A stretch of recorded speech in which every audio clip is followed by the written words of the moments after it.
All right, welcome in a Monday edition, Philly Voice Sports Bets. We appreciate you rolling with us here. Harry Mays, Matt Cherico, I'm Eitan Shander, and we have a lot to look at. The Philadelphia Eagles keep rolling.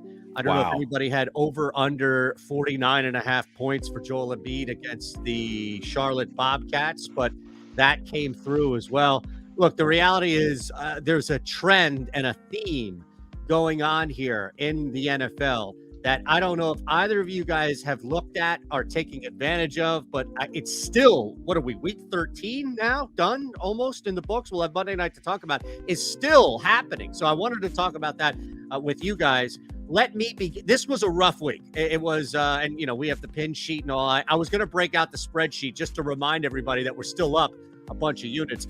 Minus last night. We'll separate last night for a second. This was a rough one. The worst of it for me was, and I'm not going to throw anybody else on this show under the bus because I'm going to take the loss here. But holy shit, did I misread Tampa Bay and San Francisco, especially with the huge amount of public money coming in on San Francisco. I think the only side I hit, fellas, was the Cincinnati Bengals minus 4.5. It was a bad week outside of last night. Yeah, well, I was on that Tampa Bay plus 3.5 and the money line as well, so that crapped out. And the thing that was good about it, guys, is that it was over quickly. Like you pulled the bandage off very quickly. It was 21-0. You knew they were dead in the water, and they'd be lucky to score. And they did eventually get one touchdown, but that was a loser. Navy money line was a loser. The poor kid fumbles going into the end zone. Boy, did you see how he took that?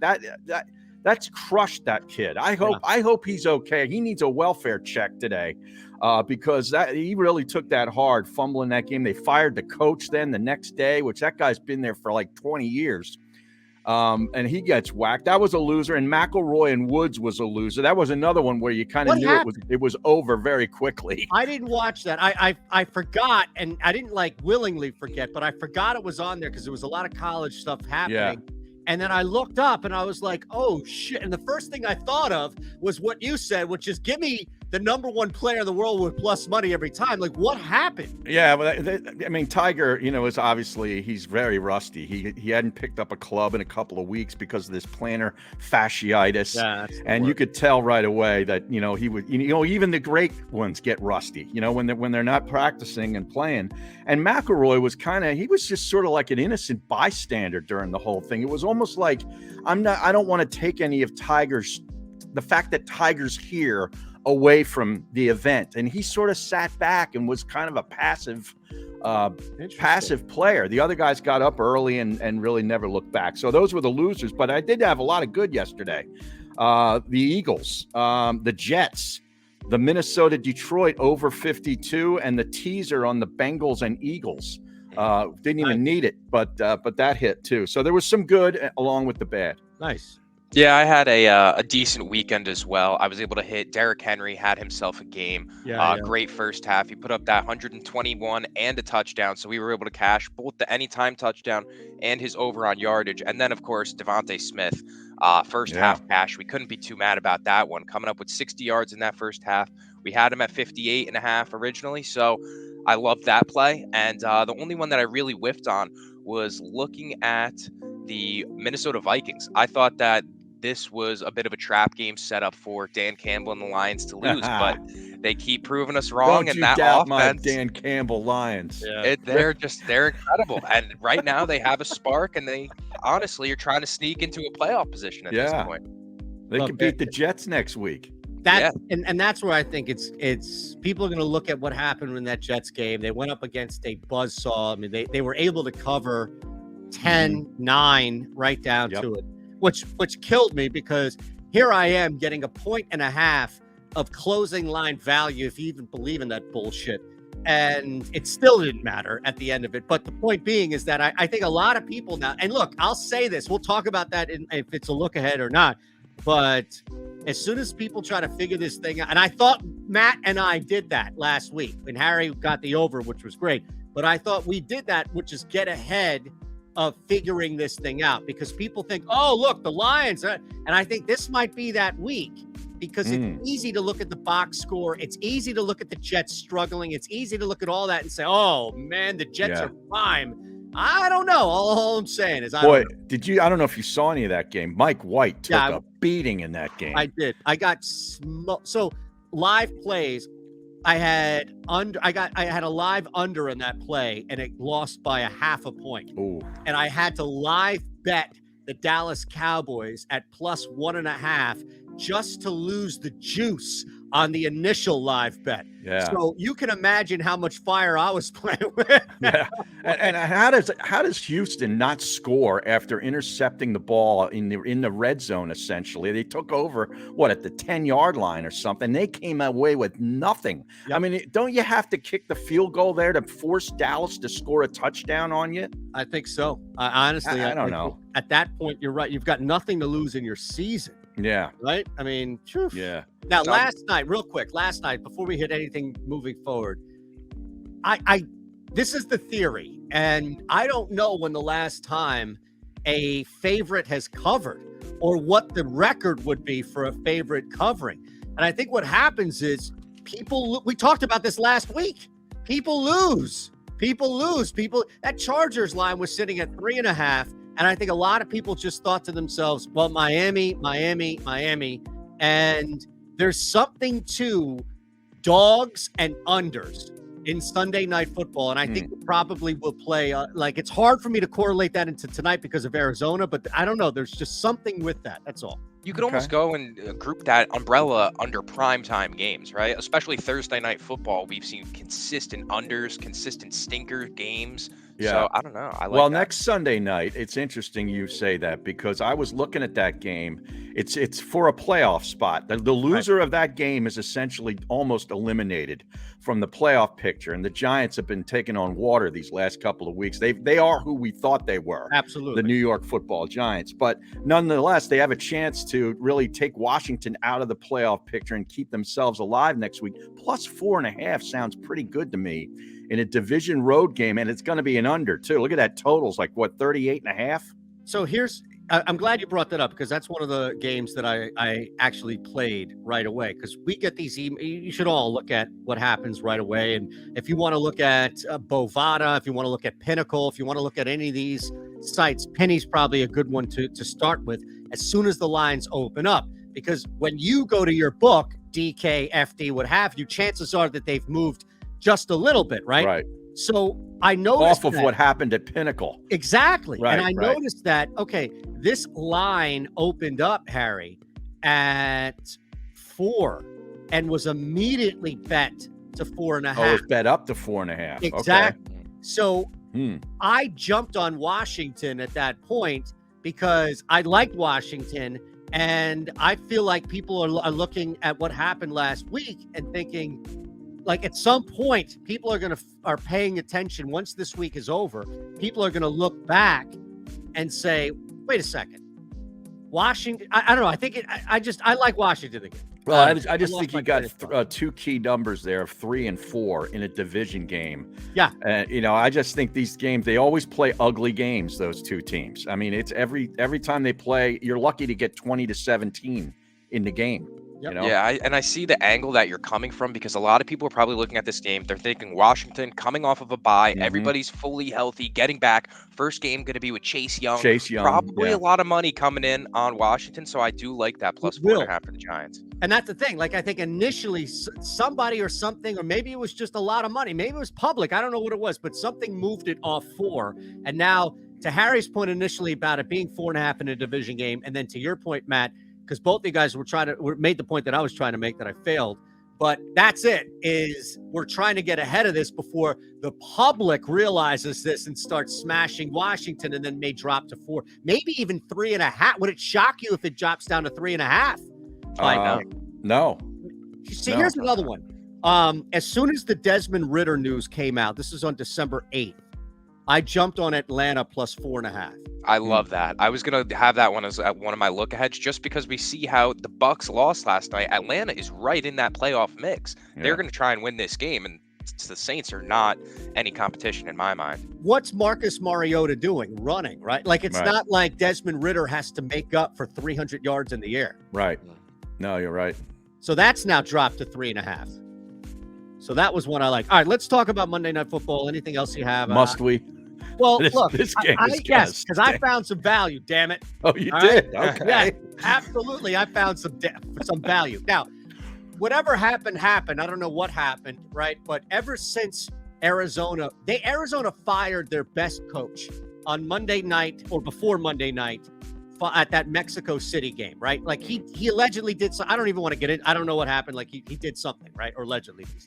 He was their best coach as far as like position coach, as far as coordinator. Refresh my memory. Who was it? Their offensive line coach. Oh, okay. Their offense has gone to shit. Their defense has given up defense is terrible. 16 passing touchdowns over their last 6 games, Harry. Yeah, they give up about 27, 28 points a game. And exactly. All right. So let me work through this theory here. All right. To get to this Mac Jones play that I absolutely love at plus 140. We found it on DraftKings. So you can shop around, see if you can find it any higher. But yes, we mentioned that there's 16 passing touchdowns over their last 6 games. Now, that's what we're building the cake with, the batter, right? Now we build it up with Mac Jones just embarrassed his offensive coordinator on national television. Oh, that's right. Viral last week. Throw the freaking ball, he said. That's right. Yes, to Matt Patricia. So you know that right away they have an opportunity to be more aggressive. Now, let me say this. If there is ever an opportunity for a coach to step over his side of the ball and infringe on the offense if they're a defensive-minded coach, it would be this situation where it's like, clearly, you should take advantage of this. The caveat in all of this is who the head coach is. Mm-hmm. You probably want to throw the football, right? Yeah. But hey, come on, give me a little Belichick to Matt Patricia here, Harry. You might want to dial up a few pass plays. I'm telling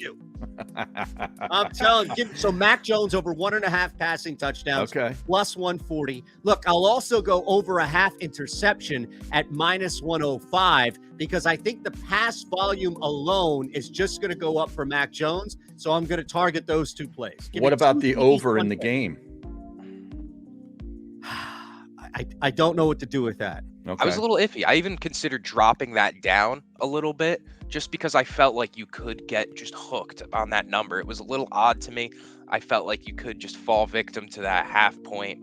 To coincide with Eitan's point, I have Ramondre Stevenson under in rushing attempts. Now, his line is sitting at 17.5, and he hasn't hit this over in a month and 2 weeks. So 6 total weeks now without that. We're looking, like you said, for him Mac Jones to pass the ball more. I mean, Ramondre's past 3 games, 54 rushing yards on 10 attempts, 36 on 7 attempts, and 26 on 15 attempts. So I think they're kind of realizing that the defenses are figuring him out a little bit.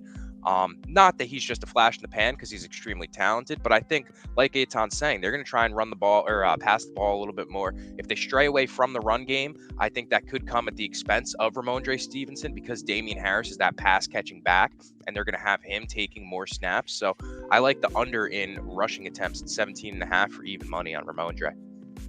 I like it. I like the Mac Jones play too. That I mean, you sold that. That was just put together. I mean, you talk about baking a cake. You baked a freaking 6-layer chocolate cake. Yeah, but to be fair, I was talking to a chocoholic in you who was like a Bill Belichick honk. Yes. So anything I could do to appeal to Belichick, you're gonna like. I can tell you to bet the worst bet on the board, but if it's Belichick, all right. What do you think about Kyler Murray over 35.5 rushing yards? Because I think, from a defensive perspective, Belichick's going to come in there to stuff Connor. Yeah. Okay, but the little guy, the little guy's just going to be running for his life. It's not a bad play. What is it, 30.5? 35.5. Yeah.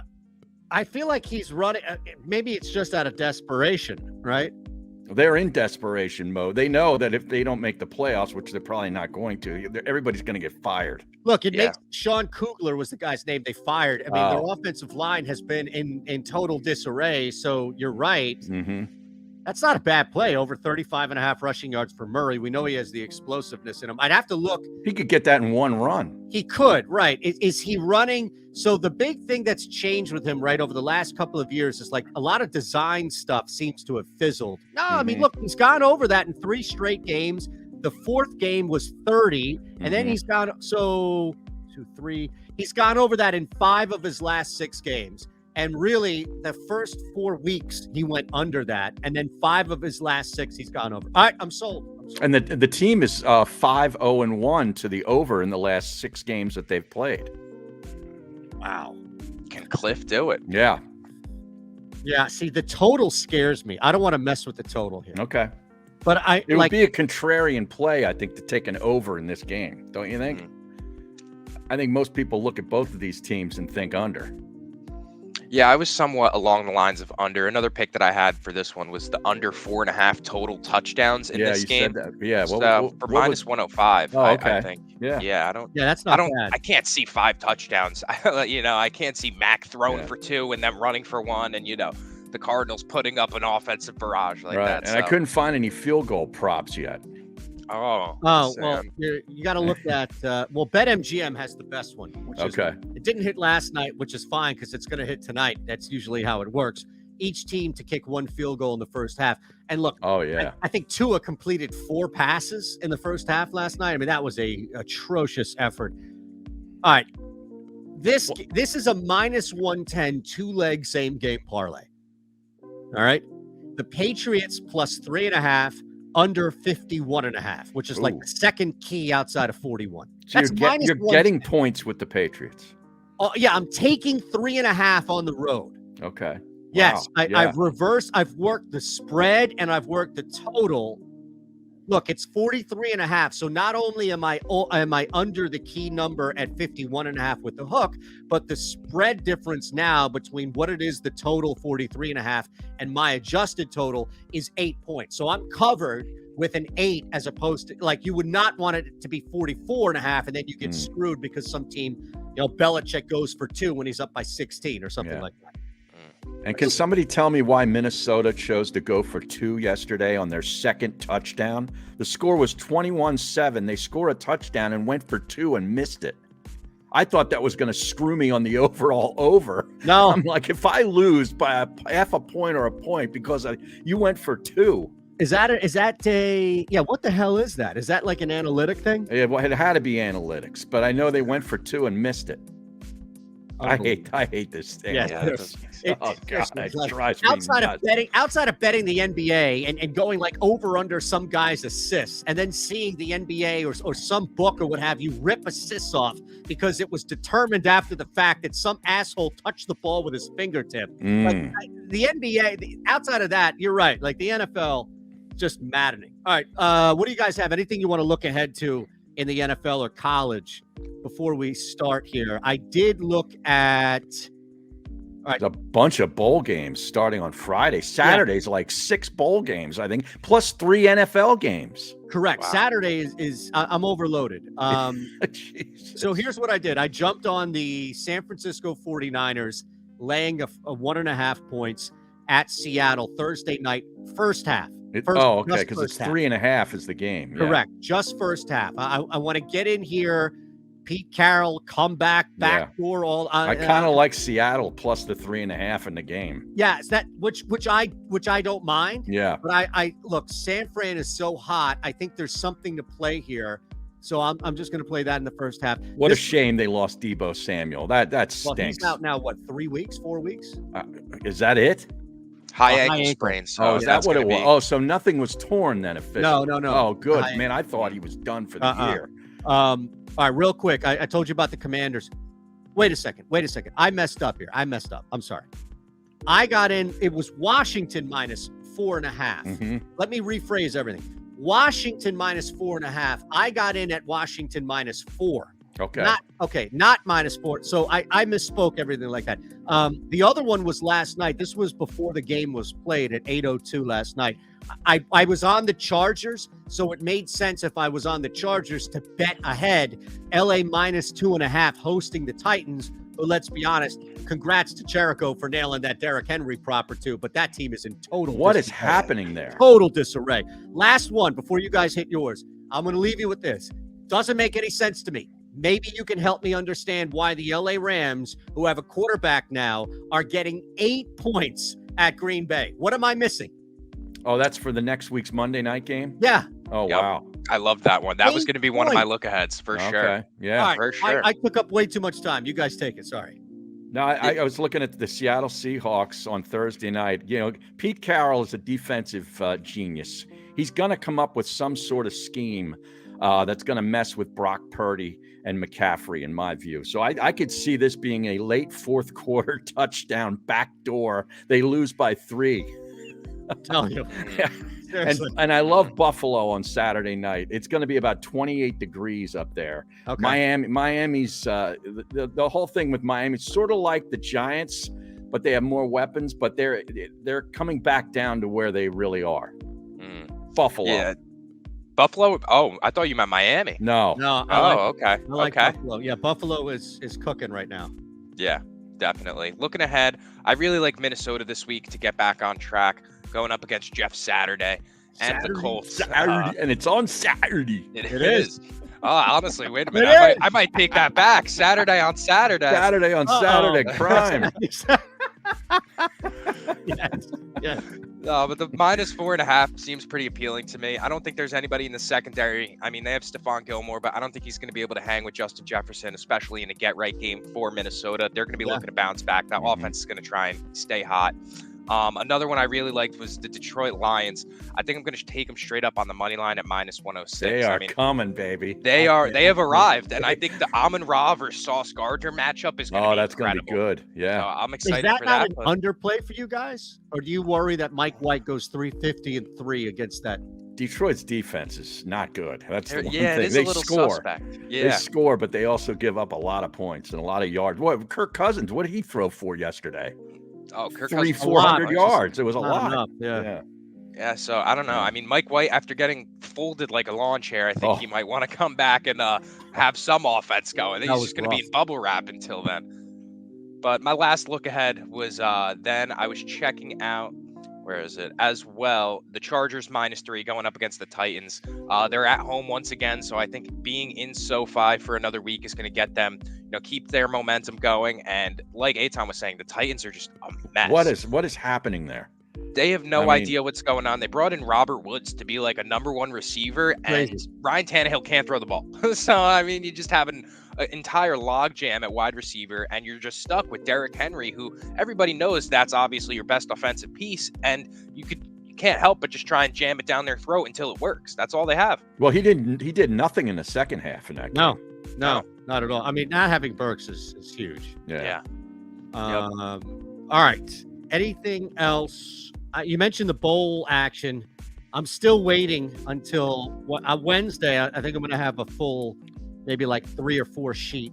Yeah. I did jump on, if anybody's playing tonight, Monday night, and college basketball, Kennesaw State getting some points here against Sandy. I'm telling you, man. Kennesaw State. You Kennesaw don't even know what state they're in. They're in Kennesaw State. Last time I saw Kennesaw State. Now, I'm telling you, man, just trust me. +16.5. You can still get it on against FanDuel. who? San Diego State. Way too many points. Way too many points. I was tempted to take the 30.5 with NI against Gonzaga.